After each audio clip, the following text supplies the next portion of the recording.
Oh my God. Lee, that's my dress, Mum said. Why are you wearing my clothes?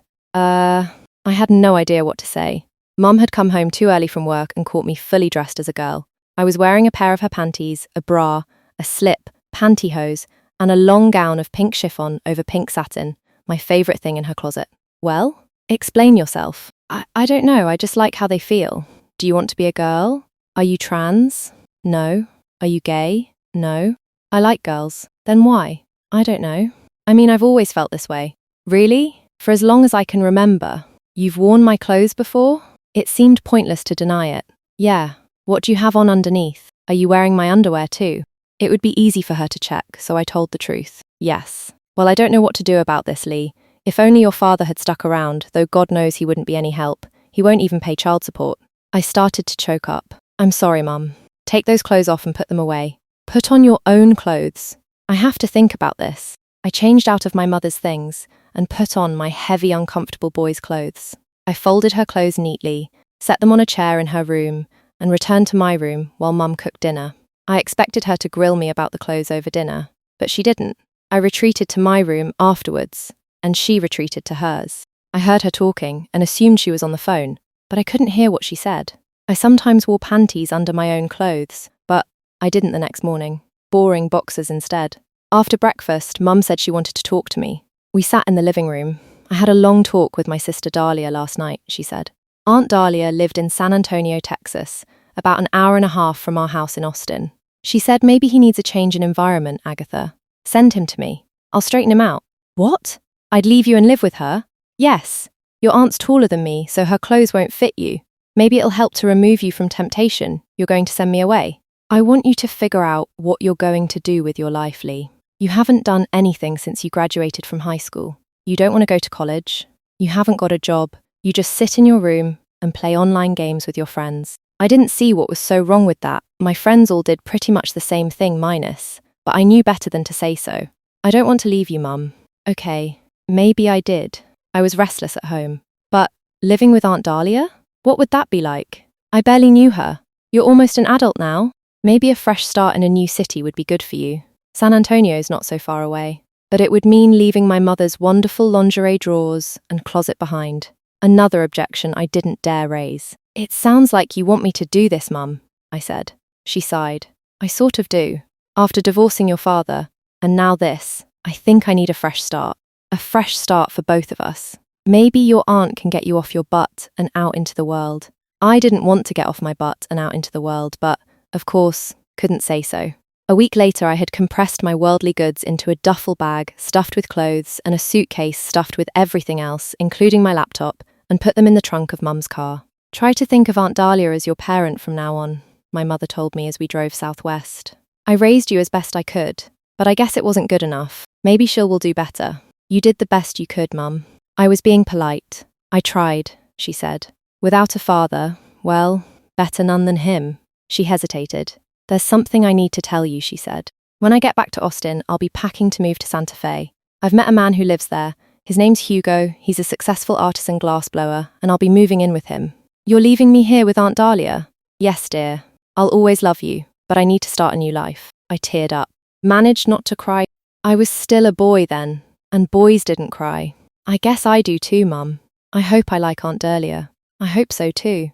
I think you will. She might make a better parent than I did. I couldn't think of a polite way to respond to that, so I didn't. We drove southwest past the malls and commercial strips visible beyond the concrete supports for a future expansion of I-35, the highway from Austin to San Antonio. Meant. My mother dropped me off that afternoon at Aunt Dahlia's house in San Antonio. She accepted a cup of coffee, but no further hospitality, and left as soon as she decently could. Not before hugging and kissing me and wishing me the best in my new life, but she left. I wondered if I'd ever see her again. Aunt Dahlia was a handsome woman, wearing office attire, a dark pencil skirt, a blue blouse, and heels that made her a head taller than me. I could see at once that her clothes wouldn't fit me at all. I'd be like a little girl pretending to be Mummy and stumbling around in oversized heels. She lived in a fancy house in the King William district, a neighborhood of handsome 19th century homes a short walk from downtown. I knew San Antonio was the home of the Alamo, a shrine to the Anglo takeover of Texas, and the Riverwalk, a scenic commercial strip of restaurants and shops, shaded by ancient bold cypress trees along the San Antonio River. Both were within walking distance of her house. She lived alone in one of the more modest houses in the neighborhood, but to my eyes, it was a magnificent Victorian mansion. My bedroom included a queen-sized bed, a walk-in closet, and an ensuite bathroom. It had a feminine decor, with a vanity and lighted mirror instead of a regular desk. There was more than enough storage for my stuff. "Welcome to my home," my aunt said. "Your mother and I have talked, and we think it's a good idea to have you live with me for a while. Before you ask, I don't know for how long. She told me she wanted you to think of me as your new parent. I won't ask you to do that, there's enough tumult in your life already. Think of me as your friendly aunt, not your mother. Why did Mum say she was kicking me out? She didn't kick you out, honey. She's just too busy working to handle your issues. She did mention that she found you wearing her clothes. Oh God, did Mum really have to tell her? There was no need. I no longer had access to her things. She waved me off. I don't mind, Lee. Not at all. I'm not hung up like your mother seems to be. If you want to dress as a girl, we can talk about it. Mum said you told her you'd straighten me out, I said. Oh, is that what she heard? She smiled. Maybe it's what she wanted to hear. While you live with me, you can wear anything you want to wear, honey. What kind of clothes would you like to wear? Boys' clothes or girls' clothes? I'm a boy. Don't I have to wear boys' clothes? No. Plenty of boys wear girls' clothes. I'll send you some Tumblr links. She asked me what I'd worn at my mother's house, which I was embarrassed to admit, and what I'd like to wear, which was easier to talk about, especially after she poured us both a glass of wine. You won't fit in anything of mine, she said, but you might fit in my daughter Violet's old things. When she left for college, she left most of her clothes behind. She said they were too frilly for her taste. They've been hanging in her old room ever since. I didn't have the heart to get rid of them. I hadn't seen Violet for years, but remembered her as a pretty girl about the size I was now. You'll let me wear her things? Won't she mind? I doubt it. She has new clothes now, doesn't really wear dresses anymore. You won't tell her about me, will you? No, but she's graduating this year and may come back here for a while. She'd probably be pleased to see someone getting some use out of her things. If she comes here, I'll change into boy clothes. Did she just leave dresses behind? No. She left almost everything. She wanted plainer clothes for college, no lace or frills. My aunt smiled. If you want to check out her old panty drawer, oh my God. You'd let me. I'd feel like I was invading her privacy. Not at all. Come with me. Leave your duffel bag here. She led me down the hall to another bedroom and opened the door. It was obviously a girl's bedroom, with pink walls, white trim, lace curtains, and a ruffled bedspread. I think you should move into Violet's old room, she said. Let's see if we can find you something to wear. She opened a drawer and pulled out a pair of pink panties with lace trim. Too frilly for a college girl, but they look like they'll fit you. She reached back into the drawer and held up a bra that matched the panties. We'll have to see if the bra fits. If not, I'll buy you some new bras. Here, take these. She handed me the panty and bra. Go into the bathroom, put them on, and come back in here. Why a bra? I don't have breasts. To make the clothes fit correctly, dear. You want me to start wearing girls' clothes right away? It's more a question of you wanting, isn't it? They're available right away. Why not try something on? You can change back into boxers and jeans any time you want. Well, for the next hour, Aunt Dahlia turned me into a girl. I put on the panties and bra. I'd worn Mum's bras before and knew how they worked. I immediately had a problem. I got stiff. I wrapped a towel around my waist to hide the lump in the panties and left the bathroom. Why the towel? She asked. Never mind, I can guess. It's a natural reaction. Let's lose the towel. She twitched it out of my hands. Sit down on the bed. Have you worn pantyhose before? I'll help you. Pantyhose, then a full slip. She adjusted the straps. We need to fill your bra, she said, and inserted a balled-up panty into each cup. Now let's put some makeup on you, she said. I almost objected, but decided this wasn't the time to make a fuss. She took me into her bedroom, sat me down at the vanity, and did my face. Foundation, powder, eyeliner, eyeshadow, mascara, blush, lip liner and lipstick. She brushed my collar-length hair into a somewhat less masculine style. I looked at myself in the mirror and was surprised by how feminine I appeared. Add jewellery and pluck those brows and you'll look even cuter, she said. Now let's choose a dress for you. We returned to Violet's room, where she opened the closet door. There were 8 or 9 dresses on hangers, and a similar number of skirts and tops. She leafed through the dresses, chose one, and held it up to me. How about this one? It looks like it'll fit. The dress was pink, with a lace bodice and a full skirt. She held it up and dropped it over my upstretched arms, pulled it down, adjusted it, and zipped it up. And shoes, she said. I don't know if Violet's old ones will fit. I tried on a loafer with a low heel. It was too small. Let's try mine, she said. Even if my pumps don't fit, my sandals might. That proved to be the case. The sandals had 2-inch heels, which I had worn before, but remained a challenge. I wobbled over to the mirror. Look at you, she said. You are so cute. My lovely little niece. We need a feminine name for you. Not Lee. L. How about Lisa? It sounds like Lee. Okay, I guess, I said. My brain was starting to overload. I stared at myself in the mirror. I was no longer Lee. I was a stranger. A girl named Lisa with a pretty face, if you ignored the wonky hair and lack of jewellery. My bust was nothing to write home about, and even though the skirt of the dress was reasonably full, my hips weren't. I probably needed something firmer than pantyhose to nip in my waist. But my aunt was right. I was cute. The makeup and the style of the dress made me look younger than my age, maybe 16 or so. This is a very promising start, Lisa. With a little more work and a trip to the mall to get a makeover and get your ears pierced, you'll be an attractive young lady. But before we go any further, I'll ask, is this what you want? Are you willing to live as Lisa for a while? I can change back to Lee any time, right? Yes. Earring holes will close up. You can cut your hair. Your body hair will grow back. Then yes, I'll do it. I'll be Lisa for a while. See what it's like to be a girl, or at least be seen as a girl. Will I pass, do you think? Not yet, but it won't take a lot of work to make you pass a casual glance. You'll be able to enter a mall, make a purchase, and leave, and only the checker might wonder about your gender.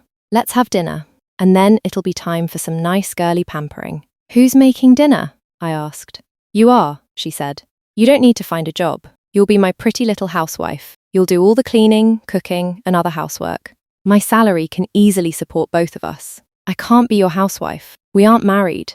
Don't be silly. You can be my housekeeper then, she said. You take care of my home, and I'll take care of you. What was I agreeing to? She wanted me to play a feminine role. Did she plan to turn me into a girl? Did I want to be a girl? Well, not be one exactly, but look and behave like one? I'd always wanted to dress that way, but Aunt Dahlia seemed to be taking it a couple of steps further. Still, she said I didn't need to find a job. A huge weight lifted from me. Okay, I said. Very good. I'd like my pretty new housekeeper to make something simple for dinner. I suggest chili, ground turkey, beans, lots of diced vegetables, as spicy as you want. My chili was a hit. It wasn't difficult. Lots of chili powder, and since she said to make it as spicy as I wanted, I added some ground cayenne pepper, cumin, and garlic. Browned the meat. Chopped and added red and spicy green peppers, onions, a skinny carrot, and a handful of frozen corn. Stirred in a can of black beans and a can of pinto beans. Simmered it for long enough and served it with grated cheddar and diced onions on the side. I'm sure it wouldn't have won any chili contests, but it tasted good to me. That was excellent, Lisa, my aunt said as I cleared the table. What else can you cook? Breakfast stuff, I said. Tex-Mex. Barbecue. I can do pasta. I can make a salad. I can follow a recipe in a cookbook. Better than most males, she said. Not that you're much of one now. You seem very sure that becoming a girl will be the best thing for me, I said. I think so, though there's no guarantee, she said. It's such a huge change. I've never worn women's clothes in public, or in anyone else's sight, except when your mother caught you. I hung my head and didn't reply. Don't be too hard on yourself, my aunt said. It was your mother who made mistakes, not you. I told your mother I'd straighten you out, but not the way she meant. I want to make you feel good about yourself again. You're going to be pretty and extremely helpful around the house, and in due course, I'll want to introduce you to my friends. As Lisa. Help. Everything was moving too fast. Aunt Dahlia seemed almost indecently eager to see me dressed as, well, now it would be as Lisa. Why? I was relieved that she accepted my interest in women's clothing, but why the rush? I just needed to relax. I took a bath with lavender oil before bed, and with my aunt's guidance shaved what little hair I had on my legs, underarms, and chest. When I got out, she showed me how to moisturize my skin, a routine I would have to repeat every night for as long as I was Lisa. I slipped into one of Violet's abandoned nightgowns, waltz-length lilac nylon with soft lace at the neckline, flutter sleeves, and hem, and fell asleep dreaming of pink party dresses and petticoats. The next morning, I started my first full day as Lisa. I showered, shaved my face twice, and got dressed. I put a run in the pantyhose and had to get out a new pair. I asked Aunt Dahlia to do my makeup and hair again and put on a different dress today, a sundress with straps and a square neckline. After breakfast, I'll give you some basic girl lessons, and then it's off to the mall for a makeover and pierced ears, she said. Also, we need to get you some petticoats. Violet never wore them. We'll stop at a square dance store on the way home. She spent the morning giving me a quick course in feminine deportment, how to stand, walk, sit, turn, pose your limbs, and generally behave in a dress with a full skirt. I was dreadfully embarrassed to try to imitate her movements, but she insisted. I feel like a queer, I said. I mean a gay person. But you're not, she said. You're going to be a girl, not a drag queen. Limp wrists, elbows held in, knees together, but don't overdo it. Let's have lunch, and then we'll hit the mall. Aunt Dahlia touched up my makeup and hair before we left. She parked a fair distance from the entrance and used the walk to correct my gait and deportment. I was terrified. I expected to be called out as a man in a dress and decided that, if it happened, I would ignore it and trust my aunt to handle the situation. Inside the mall, she led me to her beauty salon, La Maison Rose. She introduced me to her stylist, Ramona, who led us to a relatively secluded station and sat me in the chair. What are we having done today, ladies? Hair, makeup, eyebrows, and nails, my aunt said. Hair removal if it's needed. Yes, you mentioned on the phone that Lisa is a special lady, Ramona said. I'll make her as beautiful as possible. She spent an hour on my hair, which she cut in a short bob that she claimed was unisex, though I thought it looked more feminine than masculine. She plucked and waxed my eyebrows, a painful process. I thought Aunt Dahlia had done a nice job on my makeup, but Ramona was an artist. When she was done with my face, I stared in the mirror, unable to believe what she had done. I looked like a woman a year or two older than I was. If you just looked at my face, you would think I was female. It was the rest of my body that could still give me away. While Ramona was painting a portrait of Lisa, an assistant named Thuy did my nails. She made me go into the bathroom and take off my pantyhose so she could do my toes as well as my fingers. Thuy consulted with my aunt and Ramona to choose a nail colour that would match my lipstick. I ended up wearing a colour named Marooned from head to toe. I felt so much more confident when I left La Maison Rose. I was no longer an obvious boy in a dress. I was a girl whose face would draw more attention than the rest of her body. For this reason, I willingly followed my aunt to Claire's, where a girl my age punched a hole in each of my earlobes and inserted, at my aunt's request, tiny pearl studs. If she thought I was a boy, she showed no sign of it. I thought we were done shopping, but my aunt made one more stop at a shop that sold square dance outfits. She selected 4 white petticoats, one of crinoline net and one of taffeta, each in 2 lengths, above and below the knee. She made me carry them up to the checkout and use her card to pay for them, but the clerk paid me no attention. I walked out of the store carrying 2 bulging bags, each containing 2 petticoats that threatened to spill out at any moment. The compressed, lacy hems of the petticoats drew more attention from onlookers than I did, for which I was grateful. Back home, I put away my new purchases and started to think about dinner. Pasta, maybe? Before I could plan the meal, Aunt Dahlia descended upon me and made me follow her through the house, room by room, while she described the chores I would need to do in my new position in the household. I was surprised by how many tasks I needed to remember and ended up taking notes on my phone. It sounds like you want a maid, not a housekeeper, I said. Honestly, there isn't much difference, she said. In a large house, the housekeeper supervises all the maids except for the lady's maid. In a house like mine, with no other maids, the housekeeper does all the housework. The only real difference is that traditionally, a maid wears a uniform, while a housekeeper wears a day dress like yours. Both should call me ma'am in public, and both should curtsy to acknowledge my instructions. Can you curtsy, Lisa? No, boys don't curtsy. You've seen curtsies, haven't you? Only in movies. Try one. I grasped my skirt, spread it wide, and awkwardly bent my knees. Lift your petticoats, not just your dress. Tap one foot behind the other, and lower your eyes. I tried again. She drilled me until she was satisfied that I could make the feminine gesture of submission. At the end of a long, eventful day, I had to make dinner again, as I would all other meals from now on, it seemed. Part of my new job as my aunt's housekeeper.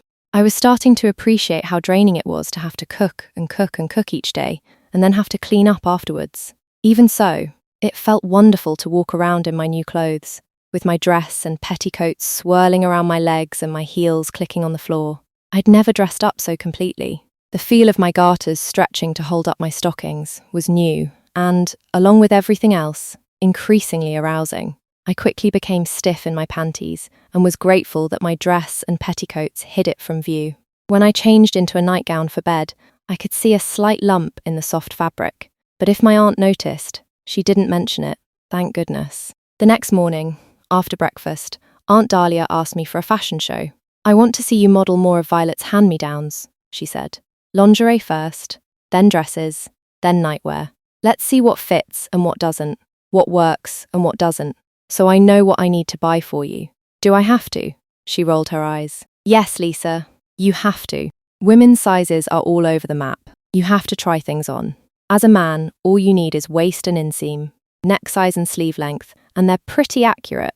Not so for ladies." So I spent the morning putting on and taking off Violet's articles of underwear, dresses, and nighties, walking across the living room and back in my 2-inch heels, listening to her commentary. "That's nice. We could take the hem up an inch.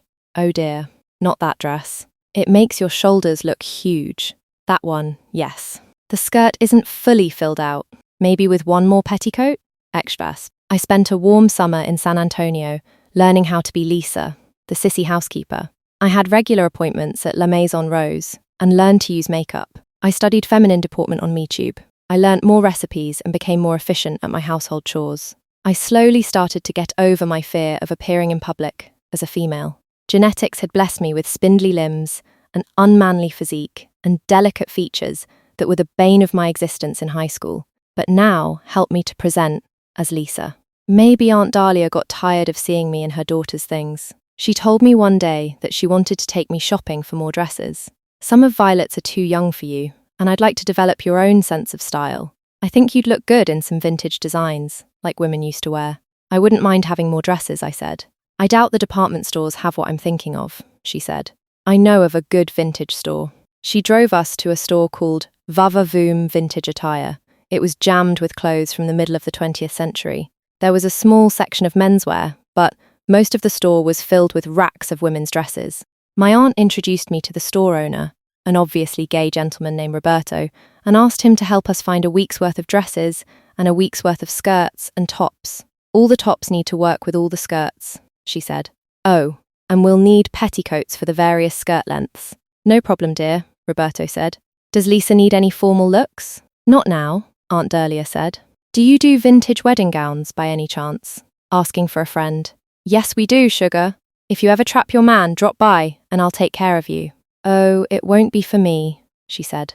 I retreated to a dressing room, where I removed my dress and waited in my lingerie for them to return with things for me to try on. I spent more than an hour putting on dresses, being judged by Roberto and my aunt, and getting undressed and changing into the next dress. It was monstrously embarrassing. Roberto had excellent taste and an acid tongue, and he freely discussed the various defects of my figure.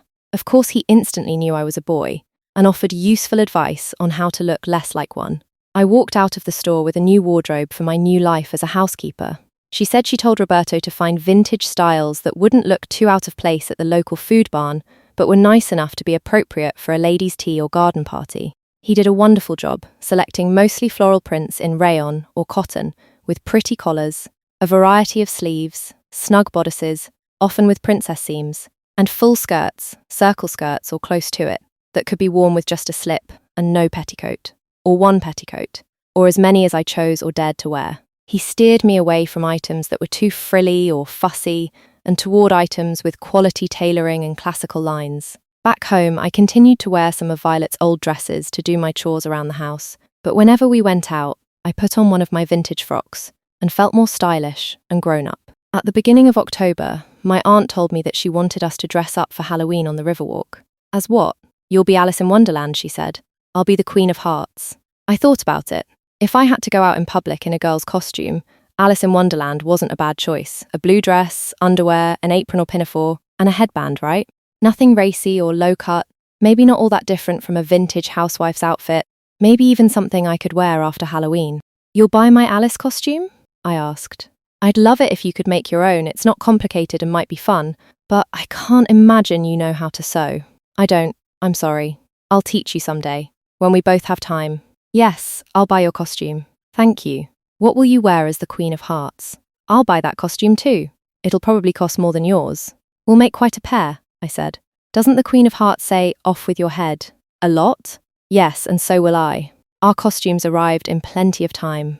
A week before Halloween, Aunt Dahlia and I got dressed, with lots of giggling and swishing of skirts. Her Queen of Hearts costume was a red velvet confection, with white trim, a long, full skirt, and a tiara. She got us tickets to an event called the Day of the Dead Riverwalk Parade.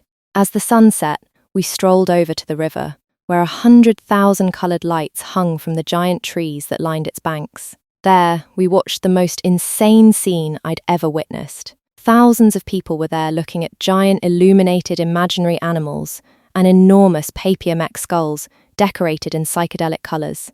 We took our seats in an outdoor theatre and saw a parade of wildly decorated barges floating down the river, decorated in brilliant colours and holding dancers, musicians, and giant costumed characters out of Mexican folklore. San Antonio seemed so much more artistic than Austin. Wait till you see it at Christmas time, Aunt Dahlia said after the show. We walked around an outdoor market crowded with more giant skulls, imaginary creatures, and crowds of people in costume. A man I didn't recognise walked up to my aunt and said, Dahlia? Duke. She seemed surprised to see him. What are you doing here? I could ask you the same question, the man said. He was tall and lean, maybe in his 40s, with light brown hair cut short, broad shoulders, muscled arms, large hands, a slender waist, and powerful thighs. He wasn't in costume, but wore more stylish clothing than most guys did. I saw immediately that the two of them were drawn to each other. Uh-oh. We live in King William, so we just walked over, my aunt said. This is my niece, Lisa. Lisa, this is Duke. She was calling me a girl. I had to go along. Admitting I was a boy would be even more embarrassing. All my male clothing was now stored in boxes in my aunt's attic. Duke's eyes ran down my body, from my hair to my heels. He was enough of a gent not to offer me his hand. It was up to the woman to decide. I offered him my right hand. He clasped and shook it gently, the way a man should. Pleased to meet you, Lisa, or should I say Alice? I'm Lisa, I said. This is just a costume. A very attractive one, I must say. His words rang warning bells for me. For the first time, I was aware of having the power to arouse male interest. It was not a power I wanted. Not at all. Duke is an old friend, Lisa, my aunt said. He smiled. I'd say we were more than just friends. She shot him a glance. I never let you move in. Where are you living now? Right here. A nice 2-bedroom apartment downtown. I'm a regional auto sales manager, so I do a fair amount of travel, but I'm based here now. What are you doing? I'm a compliance officer for a big insurance company. I work downtown and don't travel. He eyed me again. What does Lisa do? She takes care of the house for me. Cooks, cleans, does the laundry. Like a maid. He stated it as a fact, not a question. No, I'm her aunt, not her employer. She's my sister's daughter, but lives with me now. I was getting more nervous by the moment. Stop talking about me. Well, I'll let you and your niece go, but I wouldn't mind seeing you again, Duke said. Dinner sometime? I'd like that. Her body language bold-faced her words. Not in costume. Well, Your Majesty, you look magnificent, but I wouldn't mind seeing you in something shorter and a lot slinkier. She laughed. But then I won't be able to say, off with his head. You'd better not, he said. Is that from the Alice story? Don't you know it? I don't remember it. Does Alice lose her head? No. Actually, she blows the Queen of Hearts away. He gave me another look. Lisa blows you away? I don't think so. Though she is quite cute. I'll call you, Aunt Dahlia said. What's your number? And what days of the week are good? He told her. She said we'd be leaving now, but she was happy to see him again. She hugged him, and he hugged her back more enthusiastically than I liked. The guy gave me the creeps. Ew, she kissed him. In public. But it was Halloween, and no one cared except me. We split up, thank goodness. She and I walked home. I felt my petticoats swirling around my thighs. Was she wearing petticoats? Or hoops? Hoops, I thought. What did you think of Duke? She asked. I was scared to death. Afraid you'd say I was a boy. Afraid you'd say I was a girl. I didn't have time to think, she said. You look like a girl. So I told him you were my niece. Will you see him again? Yes. So I'll have to be in a dress whenever he sees us, I said. Yes, but I expect he'll mostly want to take me out by myself. Fine with me, I said. I didn't like the way he looked at me. Did he think you were sexy? Well, you are, but not for him. He's mine, and he's in his 40s, too old for you. I totally agree. You're welcome to him. What did you think of Halloween at Riverwalk? Aunt Dahlia, I said. That was the most amazing spectacle I've ever seen. All the colours. I was walking around dressed like Alice in Wonderland, and I was one of the more normal people. We're proud of our traditions in San Antonio, she said. Wait until you see what we do for Christmas. I changed the subject. Who's this guy Duke? I asked. A friend, she said. With privileges? I blurted out. Wished immediately I hadn't. That is none of your business, she said. When you have Duke over, can I just stay in my room? You don't want to see him, I don't want him to see me. Sorry, dear, but I'll expect you to attend to your domestic duties, not hide in your room. And I'll need to convince him I'm a girl. At this point, it's the smart thing to do. Don't worry, I won't let him harass you. Telling a day later, my aunt told me that Duke would come to visit her on Friday evening. She said that she wanted me to cook and serve dinner for the two of them, and that he would probably stay the night. A romantic dinner for two? I tried not to sound sarcastic. What does he like to eat? She grimaced. Meat. How about elk burgers? Food Barn has frozen ground elk from New Zealand. Is elk good? I think it's the king of red meats. Better than venison, which is better than beef. It's lean, so you have to be careful not to overcook it. With, baked sweet potato fries and a colourful salad? Very healthy. All cooked by Lisa in her housewife dress and ruffled apron. I like it. What's for dessert? He needs dessert? Vanilla ice cream drizzled with balsamic vinegar. And coffee. And perhaps a Pinot Noir with our red meat dinner. It all sounds wonderful. You've learnt so much cooking for me. We left it at that. I spent the week doing housework and planning the dinner with Duke. When Friday finally arrived, I wore a plain 50s-style house dress, knowing that my aunt would wear something fancier and wanting Duke to notice her, not me. I spent the day tidying up the house, including installing fresh sheets on my aunt's bed, and then started to prepare for the dinner. A knock on the door. I let Duke in. He greeted me politely and ogled me openly until my aunt came downstairs, looking lovely in a nicer dress than mine. I took their drink orders, served them, and returned to the kitchen to start baking the sweet potato fries, which would take the longest. I'd already made a spinach salad with cashews and cranberries. When the fries were almost done, I would split and toast the ciabatta buns and pan-fry the elk patties. They were even leaner than venison and would cook quickly, to be served with mustard, sliced tomatoes, grilled onions, and baby kale. I plated and served the food, leaving my apron in the kitchen. Duke opened a bottle of Pinot Noir and poured for us, even though he wasn't the host.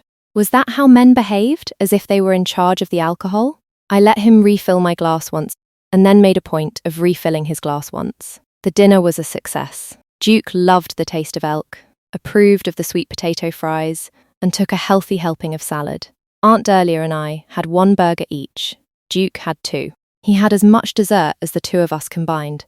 That was also part of how it was for women. We ate less than men, especially in public. After dinner, my aunt went upstairs to take a bath. I cleared the table and cleaned up. As I was loading the dishwasher, Duke came into the kitchen. Hey Lisa, he said. Hey Duke, I said nervously. So you live with Dahlia now? You from here? Austin. I doubted I'd live with my mother again. Well, you're a very attractive young lady, Duke said. He walked up to me, placed his hands on my arse and squeezed.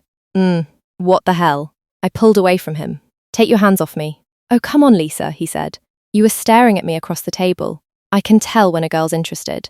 You're my aunt's boyfriend, not mine. How old are you, 40-something?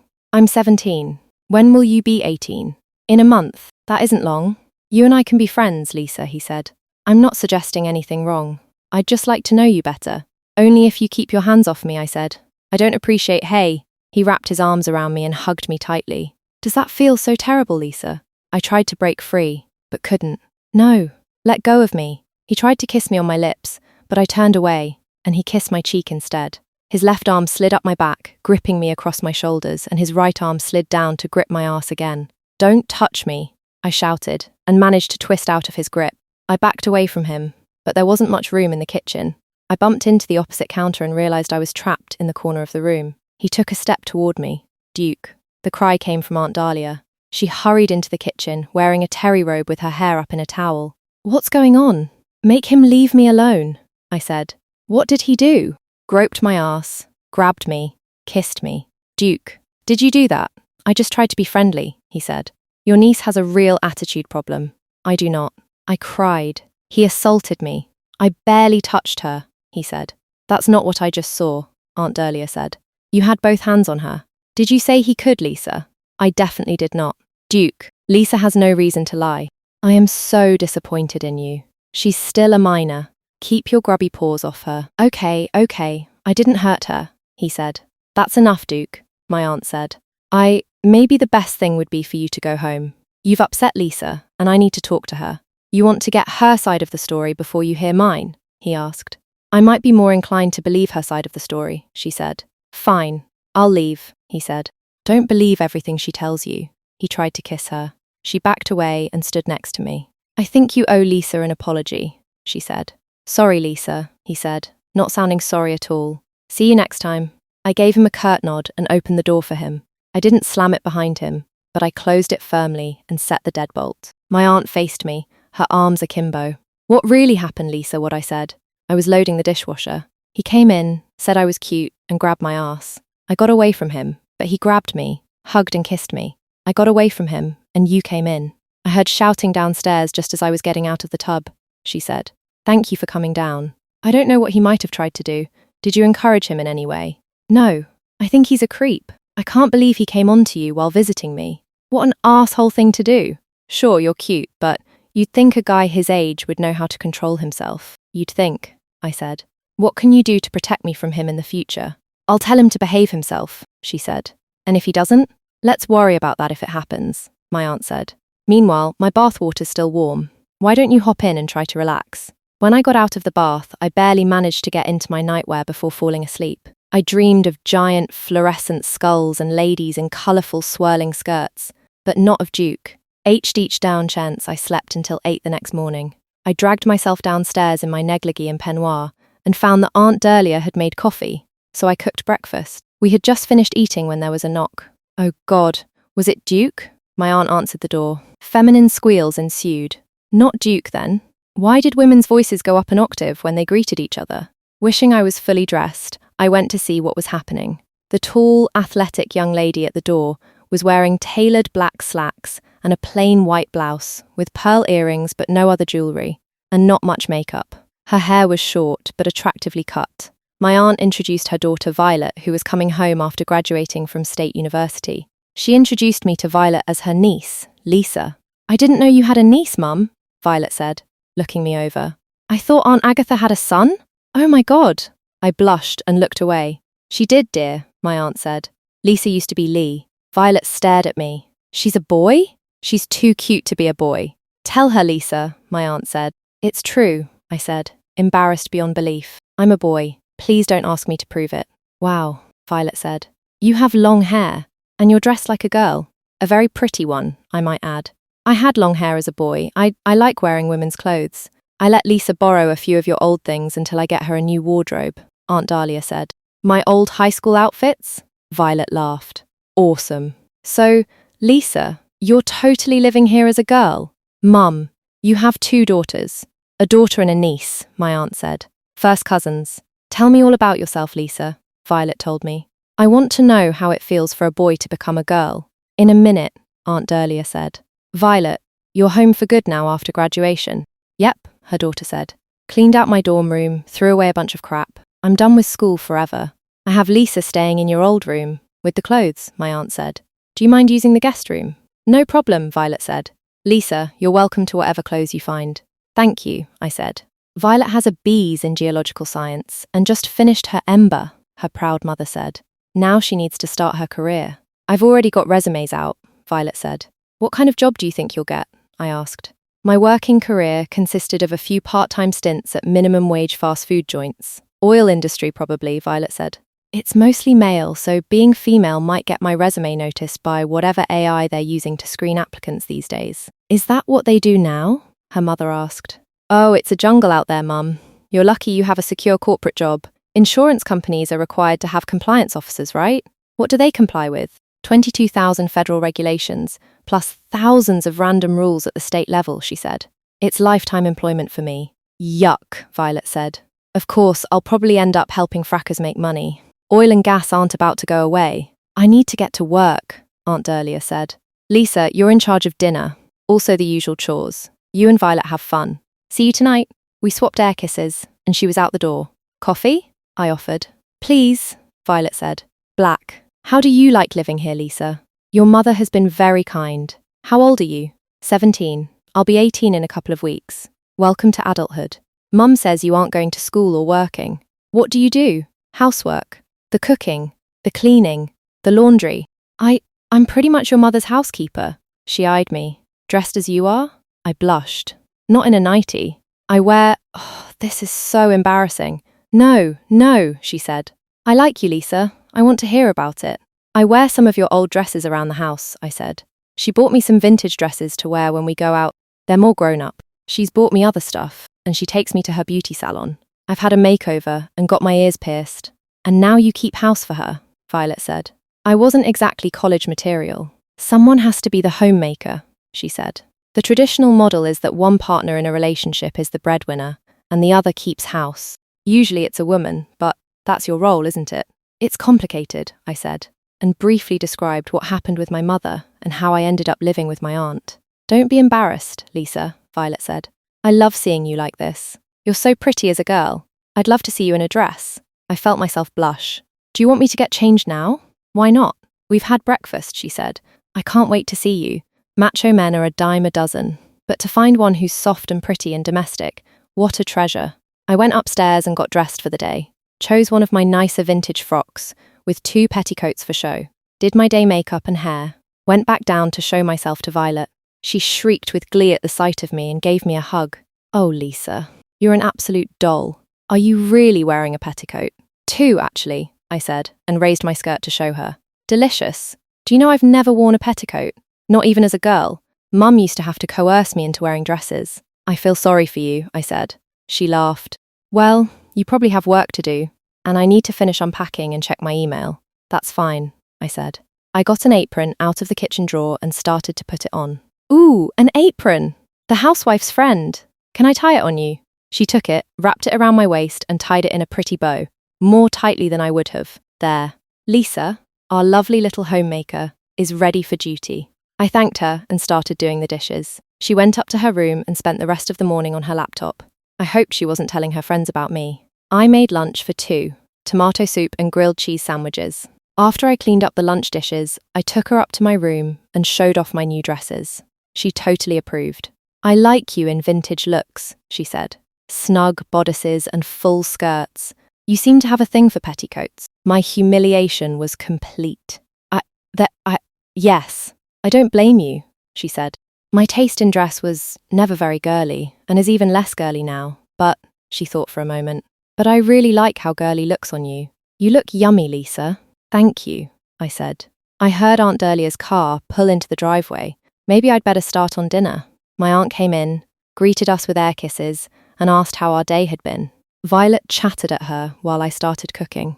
I preheated the oven to roast 3 chicken thighs with poultry rub and a dozen spears of asparagus with dill, and started a pot of saffron rice. As I worked, Aunt Dahlia poured 3 glasses of Pinot Gris, and the 3 of us talked, mostly, about me. Violet jumped in at the deep end.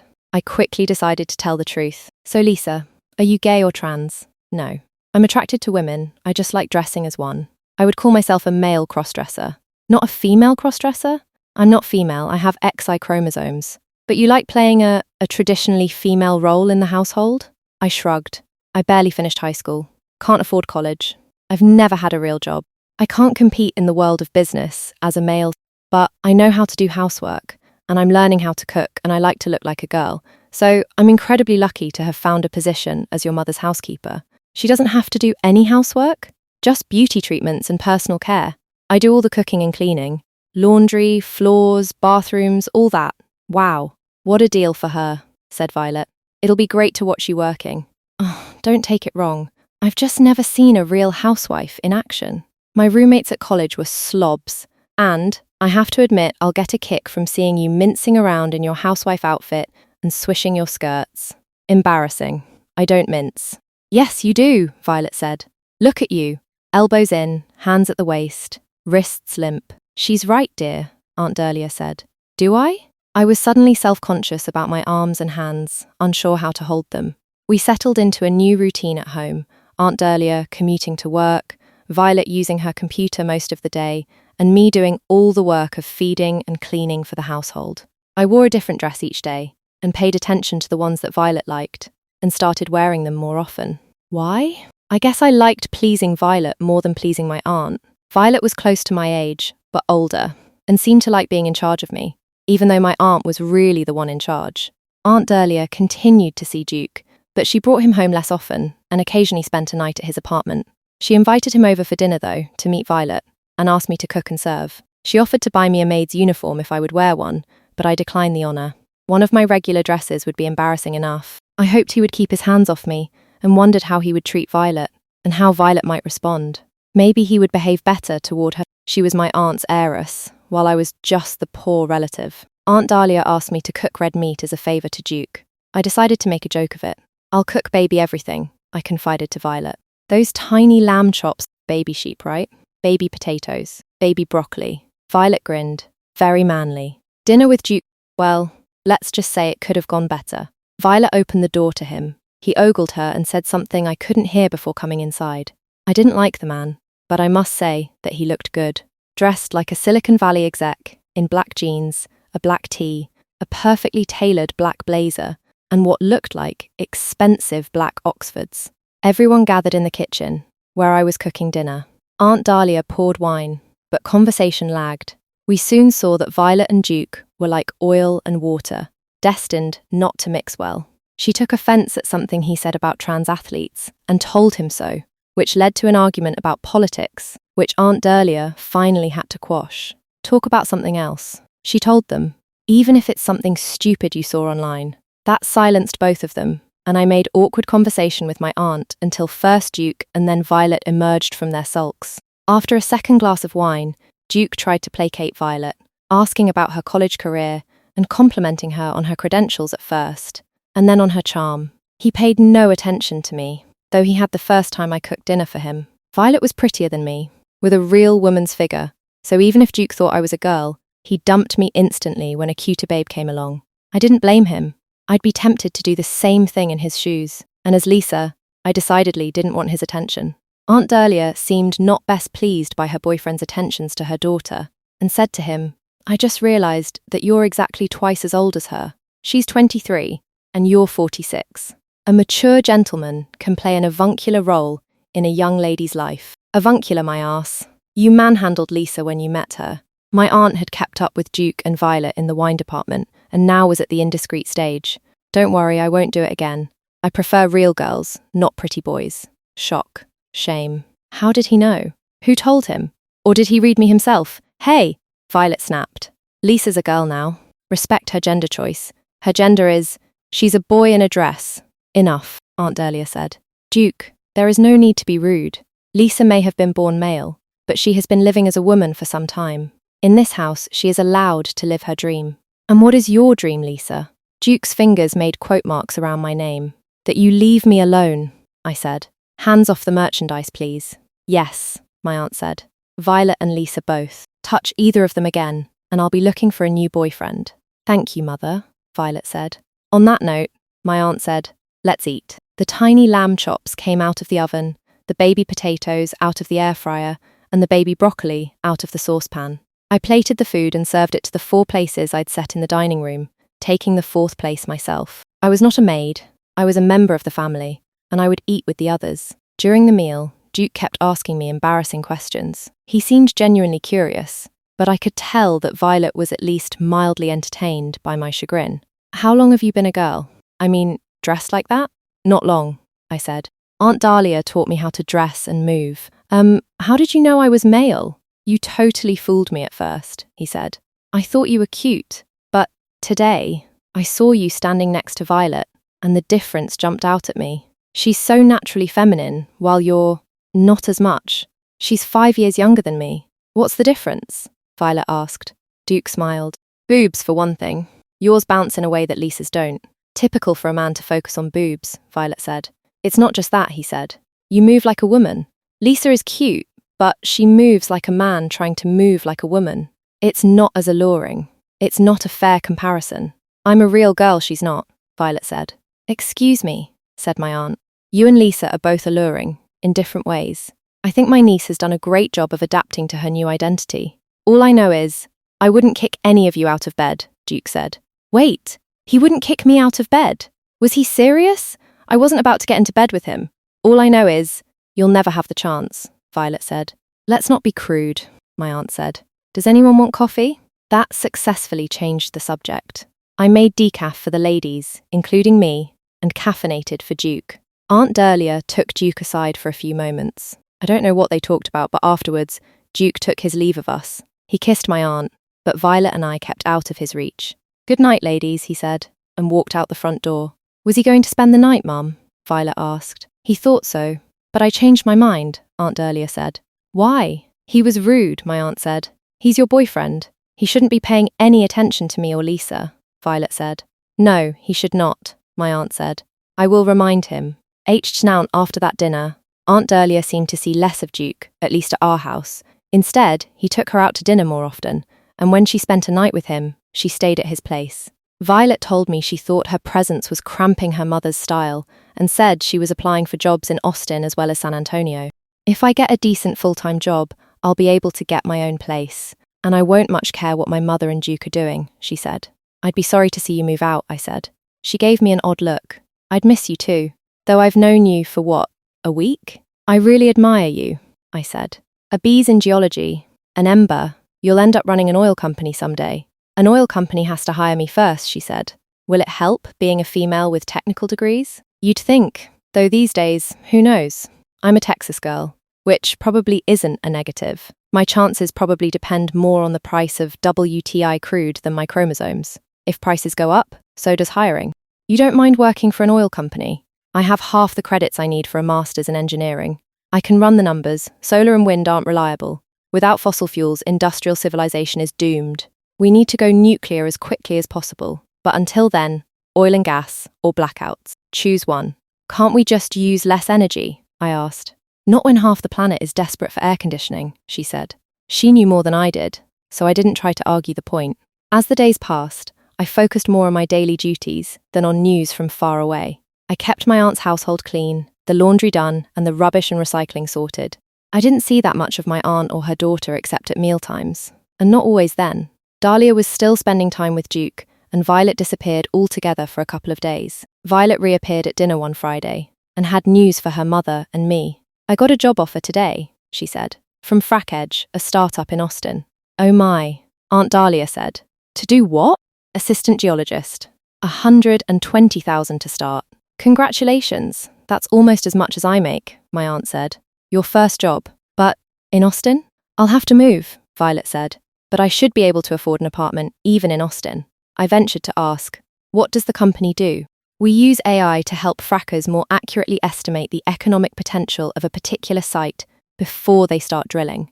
They waste less money on marginal wells and can drill fewer, higher-value wells. How they did that I had no idea, and didn't want to ask, for fear she'd try to explain it. Drilling fewer and better wells sounded like a good thing to do. A week later, Violet was gone. She rented what she described on Zoom as a funky little house in Austin and was fixing it up, working long hours and, as she put it, drinking information from a fire hose. She planned to return to San Antonio in a couple of weeks to celebrate my birthday, but would have to hurry back to work. It sounds as if she's off to a good start, my aunt said when the call ended. I miss her, I said. So do I, her mother said. I hope she finds a good husband. Ick. Violet with a husband? That would ruin everything. It wasn't like I'd be competition with a boyfriend, unless he was a sissy like me. The kind of husband her mother had in mind for her would not be a sissy. He would be another Ember, maybe from Harvard or Yale, with a trust fund and a cushy job at his father's brokerage. I didn't see Violet again until my birthday, the day I turned 18 and became a legal adult. She came down from Austin and celebrated it with my aunt and me. I wore a pink party dress for the occasion to please my aunt. Violet loved it too. Oh, you are just too cute, she said. And look at the house. Everything's so neat and tidy. I'd spent a day getting it to look neat and tidy and was glad she noticed. They both had presents for me. I opened the one from Aunt Dahlia first. It was a stunning pink nightgown, multiple layers of chiffon trimmed in tiny ruffles. I took off my dress and petticoats in the living room to put it on, and was rewarded by her admiring gasp. Violet's present was the size of a shoebox. I untied the bow, unwrapped the pretty paper, and opened the box. It contained a stunning pair of black patent leather pointy-toed pumps with bright red soles and 410cm stiletto heels. The brand name on the insoles told me roughly how much Violet had paid for them. Oh my God. I picked one out of the box and admired it as a piece of abstract sculpture. Every element was curved and shaped and joined to perfectly adorn a lady's foot. I kicked off the 25 cm pumps I was wearing and slipped my stockinged feet into these shoes. They fit perfectly, so I tried to stand. My ankles wobbled wildly, and I had to grab the back of the couch to stay upright. "These are your heels, Lisa," Violet said. "Wear them when you want to make it clear that you'll be helpless if pursued, and easily caught. As girls sometimes want to make clear." "Not me," I said. "Wait until you have an occasion to wear them," she said. I returned the perfect shoe to its box. We had dinner, for once not cooked by me. My aunt insisted on cooking and made the enchilada casserole inevitably featured at family reunions. Corn tortillas layered instead of rolled in pans between a filling of pork carnitas, black beans, diced onions, 2 colors of peppers, jalapenos, and Spanish olives, spiced with cumin, chili powder, garlic powder, and oregano. Drenched in Mexican enchilada sauce, liberally sprinkled with grated Mexican-style cheeses, and baked for an hour. After dinner, I served decaf coffee, and we shared a tiny chocolate cake with 1 candle on it. There wasn't room for 18. "I have a question for you, Lisa," Violet said. "Now that you're an adult, would you like to move to Austin and live with me?" Whoa, what was this? I lived with my aunt. Yes, I was a legal adult now, but how could I just leave her? Could I? What would it be like to live with Violet, someone closer to my own age? "Lisa lives with me," Aunt Dahlia said. "I'm her guardian, even though she's an adult." "Are you her legal guardian?" Violet asked. Dahlia paused. "Not as such. Her mother and I arranged it privately. So if Lisa's an adult now, how can you tell her where to live? Because I took her in when no one else did, and because I can offer her a stable home environment. As Lisa. Are you thinking of taking her back as Lee?" "God, no, Mum. Lisa's a girl now. Aren't you, Lisa?" "What was going on?" "Since you ask, no. I like wearing the clothes, but I'm not a girl. And, well, you're not much of a boy either," Violet said. "I know lots of boys, and you're not like them. Physically, I am." I resisted an atavistic impulse to stroke my unimpressive cock. She looked down her nose at me. "What, because you have that little thing between your legs? Aren't you a girl in every other respect? You're small, weak, and soft. You have long hair. You like wearing panties, petticoats, and dresses. It's also what you're not. You're not stronger than us. You're not loud. You don't try to control us. You could never hurt us. That's why I like you.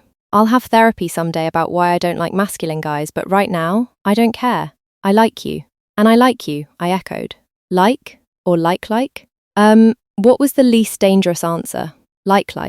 I feel the same." She kissed me thoroughly. I kissed her back. "Stop it, you two," said my aunt, in her southern lady voice. "I didn't raise you to be kissing cousins." Violet let me go. "He'll do, Mother. I'll take him." "You will not," Aunt Dahlia said. "It's up to him, isn't it?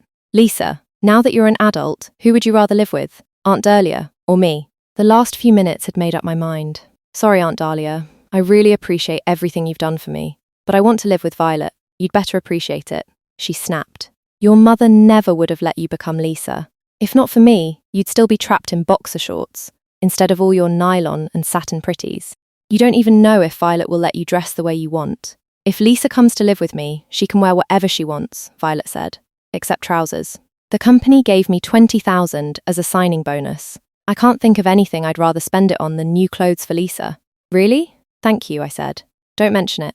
"Aunt Dahlia," I said, "you'll benefit from this. You'll be free to pursue your relationship with Duke without us around. You'll be able to focus on your career, without having to supervise a naughty niece. And you'll spend less on groceries and dresses if I'm not around." To be honest, I was thinking of letting Duke move in with me, but only if you were to move out, she said. "Oh my God, really?" I looked at Violet. "I'll take Lisa with me to Austin," she said. "Maybe it's not a bad idea," my aunt said. "It'll take you out of Duke's reach. He and I will need some space. You may need more than that, but good luck," I said. My aunt eyed me. "I've prepared you for life with Violet anyway. You make a wonderful sissy housekeeper, not a housewife. You can never marry her, you know. You're first cousins. Too close to marry even if she wanted to." Violet gave me a look that I couldn't interpret. Had I offended her somehow? I figured she'd end up marrying some totally upscale guy, a banker or something. Tall, handsome, totally masculine. Pretty much the opposite of me. The next morning, I wore one of my vintage dresses and packed the things I wanted to move to Austin into Violet's car. I travelled light. 2 weeks worth of inner and outer clothing, including the rest of my vintage frocks. No male things. Personal items, including makeup, skin products, and personal electronics. I had to cook breakfast for everyone and clean up afterwards, but we were on the road in Violet's ancient Toyota by 10 and in Austin by noon. On the way, we had a conversation I never would have expected. Exercent so, Lisa, Violet said as she drove. I'm sorry to say that my mother lied to you. Did she? About what? I'm not your cousin. What do you mean? Aren't you her daughter?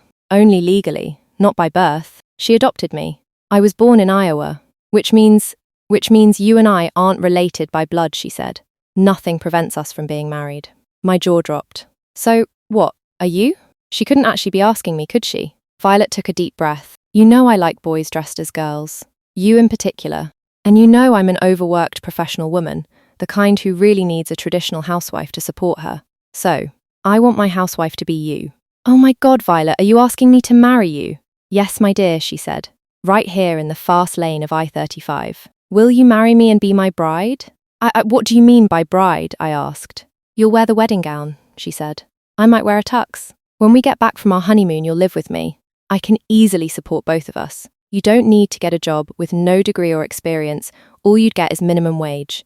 You'll stay at home and be Lisa, my sissy housewife. Do all the cooking and cleaning, everything people used to call women's work. Are you up for that? I imagined myself in a fabulous white gown, surrounded by yards and yards of white satin, crisp taffeta and tully, wearing my killer red-soled heels, panties, a corset, a diaphanous veil. Yes, I said. Yes, I'll marry you and be your bride. Awesome. Violet leaned over and kissed me on the lips. We couldn't hug while she was driving, but her right hand grasped my left hand and squeezed. Was I crazy for saying yes so quickly? I didn't think so. I was grateful to Aunt Dahlia for taking me off my mother's hands, but I didn't want to continue living in her house as her niece. Certainly not if she was going to be seeing more of Duke. I hadn't known Violet for long, but I liked and respected her. She had a real job, the kind that would let her buy an actual house someday, and by marrying her, I could rise with her in the world. I was amazed that Violet would settle for me. She could do so much better, and knew I would be crazy not to accept her. I had no higher ambition. I felt doomed to fail as a male, and was coming to grips with the idea of life as a sissy. My only job would be to take care of Violet's house, and Violet. I was good at housework already, and was gaining experience as a cook. I was starting to get used to living as a woman, but I hadn't done anything to make the change permanent yet. Marriage might be a good excuse to legally change my name. I had to decide how far to take my physical feminization.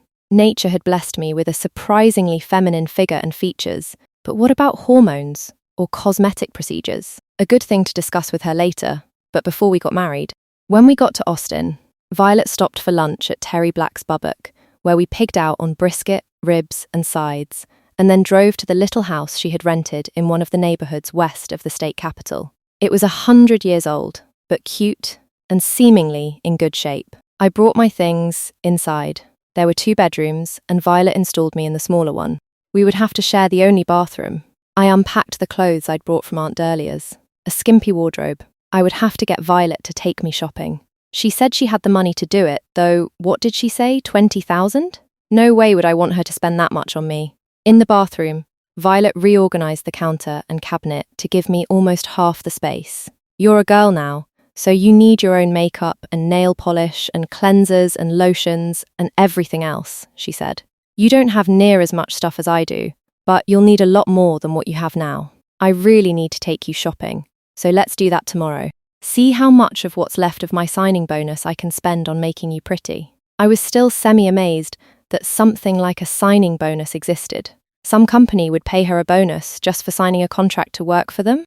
I'd worked part-time in high school, mostly in fast food, where there was no such thing as a bonus or a contract, and you usually had to wait 2 weeks to get your first paycheck. Violet was rising into the professional class of people who got things like signing bonuses, and I was glad I'd get to go along, even if I would be doing it as her housewife. When I was more or less moved in, I looked in the fridge and pantry and came up with a menu for dinner.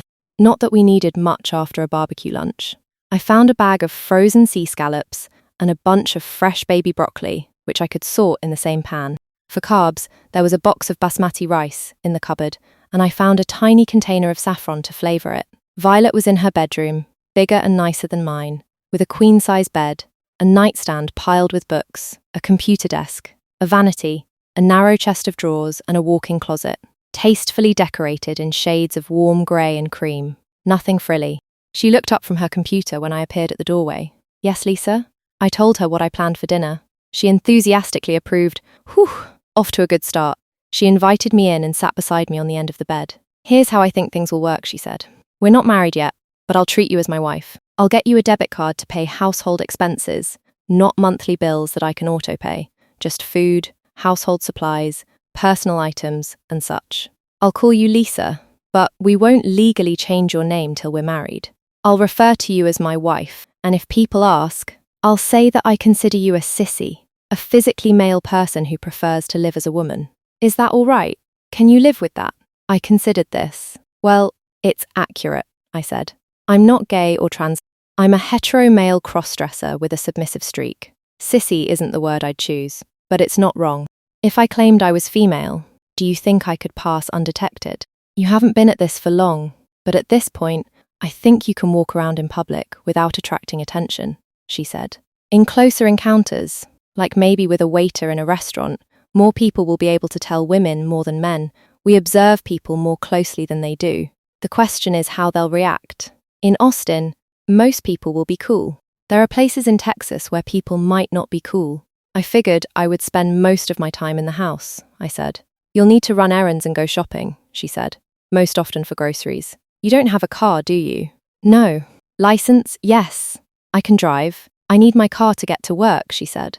"I'm not going to buy another one, so maybe you'll have to shop and run errands when I'm not at work, or take a robo-taxi. I can work from home at least one day a week, so I could go with you to the market the first few times and introduce you to the checkout clerks as my wife Lisa."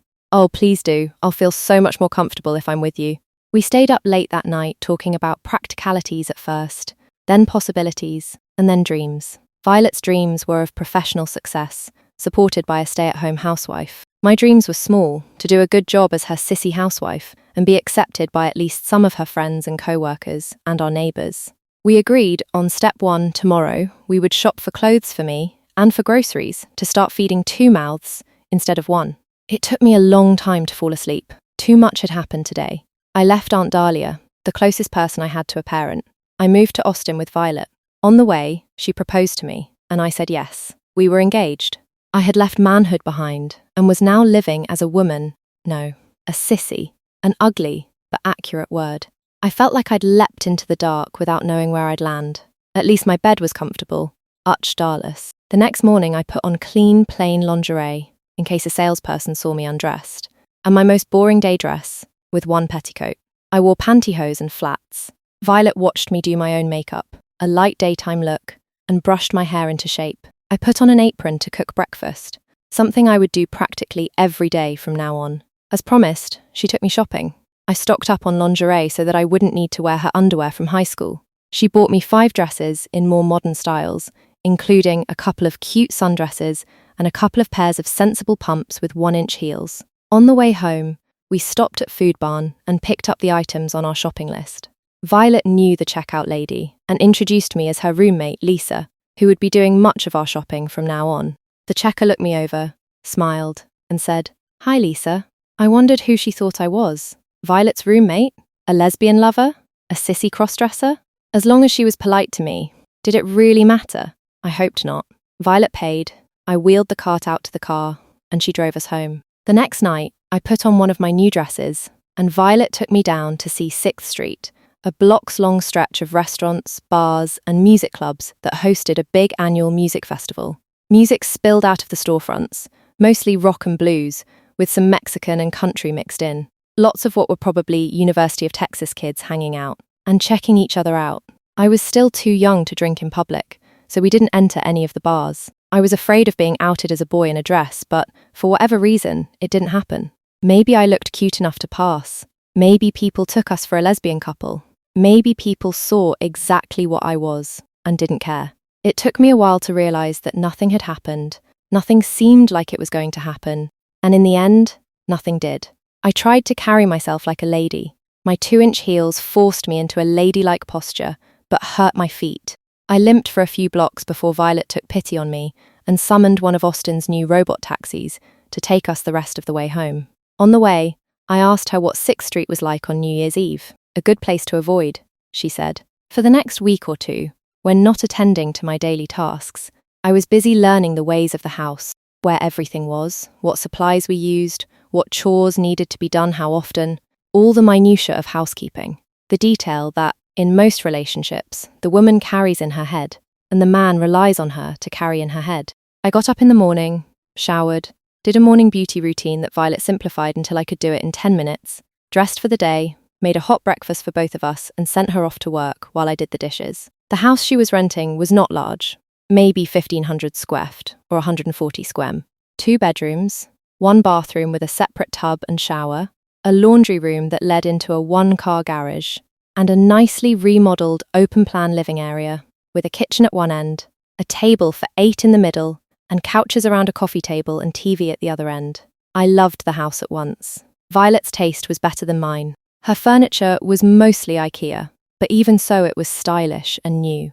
She'd assembled and set up everything already, like a traditional husband might do for his traditional wife. She told me she spent most of her signing bonus furnishing the house and less than I feared on my new clothes. I told her that came as a relief to me. It led to a conversation about our relationship and wedding and everything else. It was a good conversation. I felt like I'd reached a stable place in my life, even if it was as the sissy housewife of a young Texas energy executive. I was going to marry Violet. I still didn't know her all that well, but, given my options, it seemed the best thing I could do. She would rise in her industry, and I would rise with her as her Texas housewife, in my yummy new outfits, panties, pearls, and petticoats. Oh, I couldn't wait. She raised the delicate topic of sex by saying she was not interested in intercourse with me as a man. From now on, she wanted me to have sex only with her, and only as a woman, hence the separate bedrooms, though she said I'd be welcome in her bed if suitably attired, and ready to see to her needs. I hope you won't judge me for how I cope with this, she said.